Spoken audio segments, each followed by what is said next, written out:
Shalom dan salam sejahtera untuk kita semua. Perkenalkan, nama saya Emilin Octavianus dengan NPM 2040704020. Prodi S1 Kebidanan, Fakultas Ilmu Kesehatan Universitas Borneo Tarakan.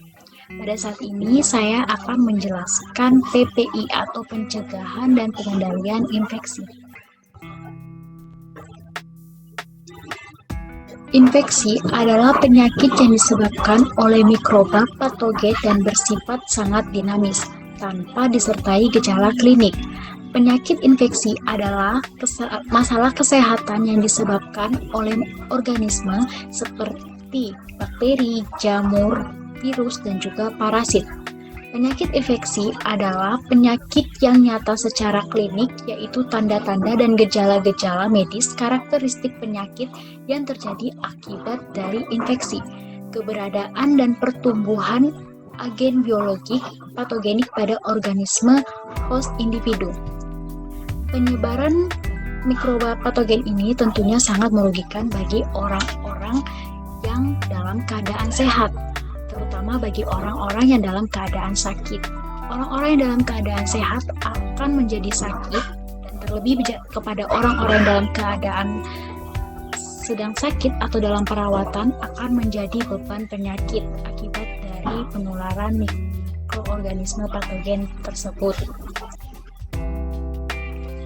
Penyakit infeksi dapat terjadi sepanjang waktu. Patogen-patogen penginfeksinya yaitu virus, bakteri, jamur, protozoa, dan parasit. Penularan dari patogen-patogen ini dapat terjadi dengan berbagai cara, yaitu seperti kontak fisik, makanan yang terkontaminasi, cairan tubuh, benda, inhalasi yang ada di udara, atau melalui vektor lainnya. Untuk melakukan tindakan pencegahan dan pengendalian infeksi, kita perlu memahami rantai penularannya. Karena jika kita dapat menghilangkan satu rantai, maka infeksi ini dapat dicegah dan dihentikan. Yang pertama itu ada agen. Nah, agen ini adalah mikroorganisme yang menyebabkan infeksi. Pada manusia itu, agen ini berupa bakteri, jamur, virus, dan juga parasit. Nah, semakin dapat diketahui agen infeksinya, maka kita dapat dengan cepat mencegah dan menanggulangi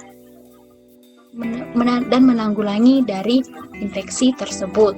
Yang kedua itu ada reservoir. Nah, reservoir ini adalah tempat agen infeksi dapat hidup, tumbuh, dan berkembang biak, serta dapat disebarkan kepada manusia. Nah, reservoir yang paling umum adalah manusia, hewan, tumbuhan, tanah, air, dan bahan-bahan organik lainnya. Nah, pada orang yang sehat terdapat pada permukaan kulit seperti selaput lendir, saluran napas atas, usus, dan vagina. Itu adalah juga merupakan reservoir.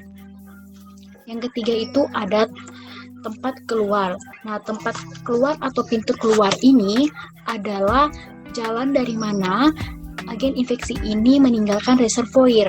Nah, pintu keluar tersebut yaitu saluran pernapasan, pencernaan, saluran kemih dan kelamin, kulit dan membran mukosa, serta darah dan cairan tubuh lainnya. Kemudian yang keempat ada metode penularan. Nah, metode penularan ini ada yang secara langsung dan secara tidak langsung. Kemudian yang kelima ada pintu masuk atau tempat masuk. Nah, tempat masuk ini adalah tempat di mana agen infeksi memasuki pejamu. Nah, pintu masuk ini dapat melalui saluran pernapasan, pencernaan, saluran kemih dan kelamin, selaput lendir, dan juga luka. Kemudian yang terakhir itu ada pejamu. Nah, pejamu ini adalah orang yang memiliki daya tahan tubuh yang cukup untuk melawan agen infeksi, serta mencegah terjadinya infeksi atau penyakit. Selanjutnya, setelah rantai infeksi, ada juga konsep asepsi. Nah, konsep asepsis ini merupakan upaya untuk mencegah pemindahan mikroorganisme. mengawal dan mengurangi infeksi atau jangkitan silang. Nah, dalam teknik ini ada terbagi dari dua, yaitu yang pertama asepsi medikal atau teknik bersih.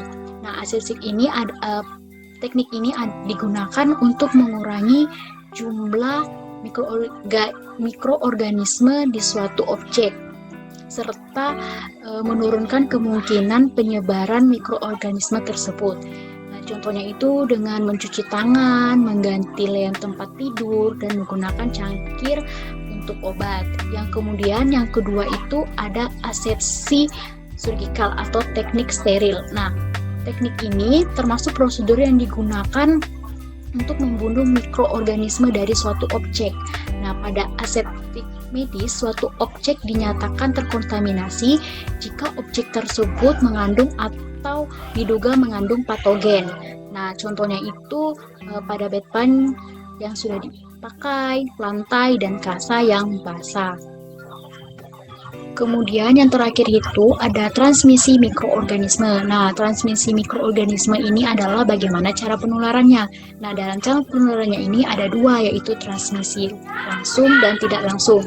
Nah, transmisi langsung ini adalah transmisi yang berlangsung oleh mikroba patogen ke pintu masuk dari yang sesuai dari pejamu. Contohnya itu bersentuhan, gigitan nyamuk, bersin, berbicara, serta transfusi darah yang telah terkontaminasi mikroba patogen.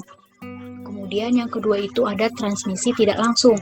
Nah, transmisi tidak langsung ini membutuhkan perantara seperti barang, air, udara, makanan dan minuman, ataupun vektor lainnya. Nah, vektor lainnya ini biasanya berupa serangga dan binatang penyengat. Demikian, inilah penjelasan dari saya yang bisa saya jelaskan mengenai PPI.